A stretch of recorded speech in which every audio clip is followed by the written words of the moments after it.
End of year results on the Robinhood portfolio. Let's go. Little backstory on this portfolio. Honestly, I started this portfolio only to get the rewards to get people signed up to use this platform. And if I'm being completely honest, this platform is great as an introductory platform into the investment world. Now, one reward after the other in the form of referrals, eventually they piled up. And after a while, I would just sell off those holdings that I would get as rewards for those referrals. And it's not that they were bad holdings. It's just that it wasn't holdings that, were something that I would get for what I wanted to do in this portfolio. I mean, they were great holdings. I mean, who would say no to a free share of Apple, right? I eventually set this portfolio up to fund itself, all right? So I am not funding this portfolio. I'll explain it in a second. I know you guys been eyeballing it, so hey, end of year performance for this portfolio, it's only $30, short of $30. Now, this might sound like a bad idea. This might look pretty bad, but that's what I want in a portfolio. I want consistent. Sure, I welcome some growth, and sure, I don't want the portfolio value to go down, but I would like to have that consistency if I can choose, right? And have the dividends keep piling up. And that's where margin comes into play. So what I mean when I say that this portfolio funds itself, this is what I mean, right? It uses margin. I have 3 holdings in this portfolio that every day they tap into this margin. And as you can see, these holdings are very controversial. Nonetheless, I see this portfolio as a great opportunity to put that dividend snowball effect to the test. These holdings are very controversial, right? There's a lot of speculation on these. OLT and YMAX, huge NAV erosion. The dividend's never consistent, right? It fluctuates all the time. But nonetheless, I'm willing to take on the risk to see where this dividend snowball effect takes me. And so every day, these 3 holdings will tap in a little bit of that margin.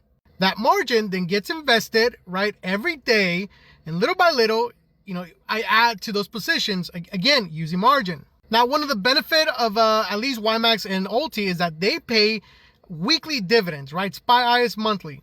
And every week when I get those dividends, they go straight back to that margin. So honestly, it's just a big cycle, right? It's almost like a never-ending cycle. Each day, these holdings tap into margin, right? They buy a little bit more into those positions. At the end of the week, those dividends kick in, pays back that margin. And one of those main things you got to look out for is that margin buffer, which indicates how close you are to a margin call. The higher your buffer percentage, the lower your risk of getting a margin call. So again, it's just like a never-ending cycle, right? Every day, these holdings tap into a little bit of the margin. That margin is used to buy more into those positions, and then those dividends pay back that margin. And this is what my December dividends look like for these 3 holdings. It looks like we're averaging about $25 to about $30 per holding per week, with the exception of SPY, which is paid monthly.